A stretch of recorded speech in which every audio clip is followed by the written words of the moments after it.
One of the things I want to say is why I think what I'm attempting here and what I want to share with you matters. And one of the reasons I think it matters is because I think where we are evolutionary as a culture, which is I think we're in a period of what I think of as soul crisis. I don't think it's a negative thing. I think it's actually a positive thing, but I think it exists nevertheless. And it's a soul crisis produced by something which has been bubbling up now for quite some time and has really taken root in the mainstream culture in my lifetime, which is the triumph of what I call objectivist science, because it has just been so powerful. We have seen this rising, science has done so well. It's been so impressive. It has given us this. I mean, it's just the advances that we have made in our understanding of the world are obviously unprecedented. And with that has come a philosophy which is not necessarily scientific. But it's a philosophy which I've watched become actually mainstream. So I see the people coming back from schools now. I see what I would call the mainstream intelligentsia, the universities, the media, comedians, just the people who are out and there's an acceptance that the way reality really is that what exists is the physical world. This experience we're having of consciousness is some sort of byproduct of a piece of meat. That to consider fanciful ideas such as life after death and the existence of something which you might call a soul are vaguely ridiculous. And really only to be considered by people who don't have the intellectual courage to look at reality as it really is. And the way it really is that we are clever monkeys clinging to a piece of rock, hurtling through nowhere for no apparent reason. That's the way it is. Don't think about it too much because it will depress you. We are living in a world where a lot of people are depressed because the general feeling, and even if you don't, when I started becoming really concerned about it was when I realized it was actually beginning to affect me and a lot of the people I'm very friendly with. I began to see people and realizing that they were also beginning to, without noticing it, start to think, that's the way it really is. I have these nice ideas, but that's the way it really is. Because it's sunk into our the hegemony. It's in the collective mindset. I don't think that's the way it is. I do not think actually that it's a particularly strong philosophical model. I think it's weak. But what we need is something which can come back to it. The problem is that spirituality, which is traditionally where the repository of wisdom, is itself has fallen so far behind, while science has been revolutionizing all the time, where we've had paradigm after paradigm after paradigm, these amazing shifts produced by Newton and then Einstein and Niels Bohr and all these. Spirituality has kind of just been kind of doing this, well, let's go back to the way it was. Let's go back to the way it was. And it hasn't kept pace, which means that it's become a kind of mush. It's a mush, I think somebody said it, which doesn't help if one of the central tenets, one that we've kind of imported in a half-baked way from India, has been that the mind is somehow bad. So thinking about things is a mistake. Well, that's a recipe not for enlightenment, it's a recipe for being stupid. And that's exactly what we've got. We've got stupid spirituality, which is the old sort of cultishness that's been around for a very, very long time. And then a lot of new stuff, which is half-baked, half-thought through, law of attraction, sort of stuff where our town here is full of it. Very well-meaning.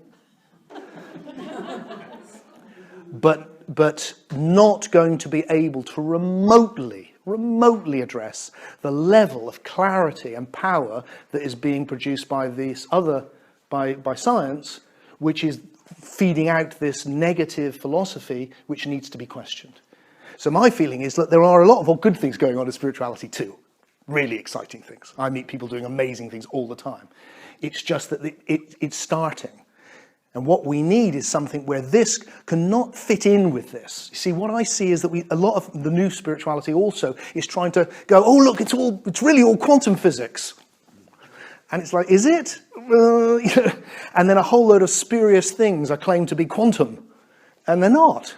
So the people who actually know about quantum physics are going, these people just drive you nuts, just shut up, And it endorses every feeling that rationality, the ability to be reasonable, that's all it is. The ability to say something for a good reason. To be thoughtful, to be careful, to pay attention. To not just go, I like that, that's true.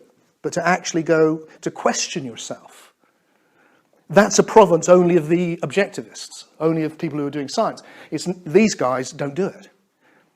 So what I feel that we need is a form of spirituality which can honour these deep truths in a way which is coherent on its own terms and which can speak to this other form of knowledge, which is so powerful. Does that make sense? And that's what I'm looking for. The reason I'm doing this for me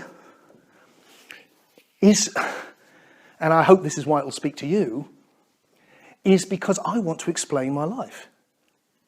I root it in the mystery. I love to disappear into the mystery. I hope we'll have periods together where we just let go of it all and we're just like, well, And that's one side of it.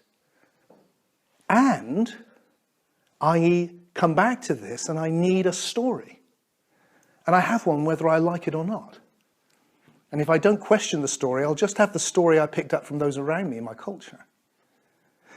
So what I want is the most powerful story I can find.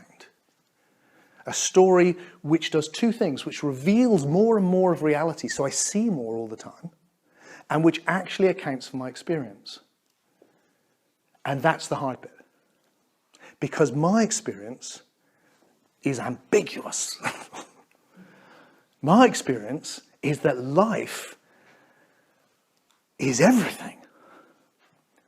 So there's a part of me which can look at life and go, I know exactly why you might come to the conclusion that this is a meaningless thing that happened for no apparent reason, going nowhere, and you'll live and you'll die. Because a lot of it looks like that. A lot of it does seem like, you look at the meaningless suffering that seems to be happening. It's like you see the AIDS epidemic amongst children in Africa or something, and it's just like, yeah, this is just, or you go to the bottom of the ocean, that's one of my favorite examples, and you look at all those weird fish, and you just think, what is that about?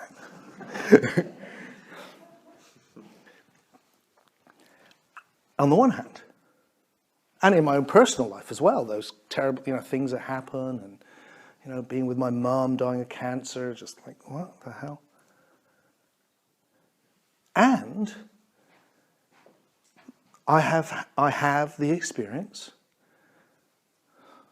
a lot, of coming into this deep awake state. And in that state, my experience is of knowing something so deep I can't really even say what it is. So deep it feels like it's the only thing I know. And that thing I know is, well, one of the little phrases that came up to me to describe it, which is a bit flippant, but it feels like, how can I say what this is? It's that life is good and death is safe. There's this profound sense that everything is all right.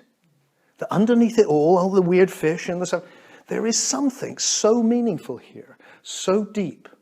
And when I step into it, for me personally, it's nothing I can tell anyone.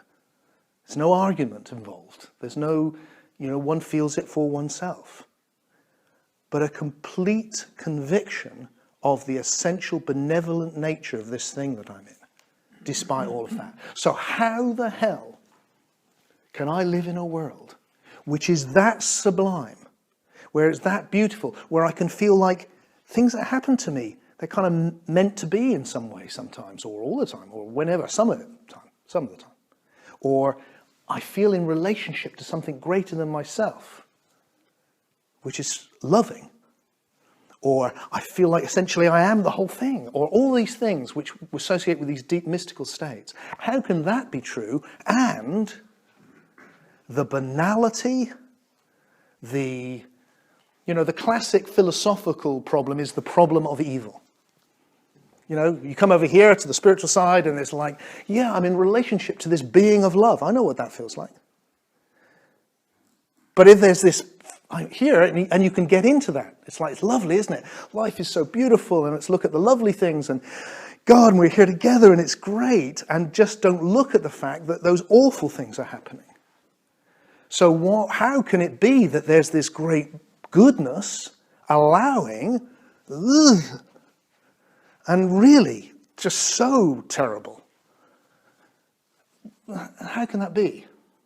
And then all the states in between. My other problem, like I've already mentioned, as well as the problem of evil, is what I call the problem of absurdity, which is my weird fish. It's like, okay, so I'm here, I'm in this deep awake state, and it feels like this is meaningful.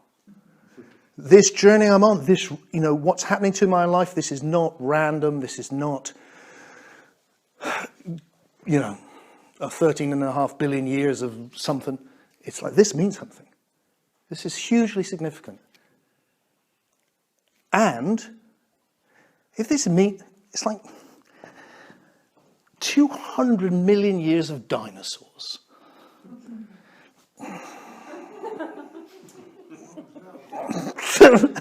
This means something. It's all going somewhere. 200 million years of dinosaurs. You can see why you'd end up going, no, it'd be nice to think it is, but really, it's just all meaningless shit, and you better get used to it. Because it's like... And what I see is that a whole load of people over here are going, don't look at that, and just, it's great, don't look. And then a whole load of people over here are going, oh, for goodness sake, get used to it. As you know, I'm a both-and man. It just feels like what we need is something which can hold all of that together and account for the ambiguity of our actual existence. And honor that and honor this, because they are both real.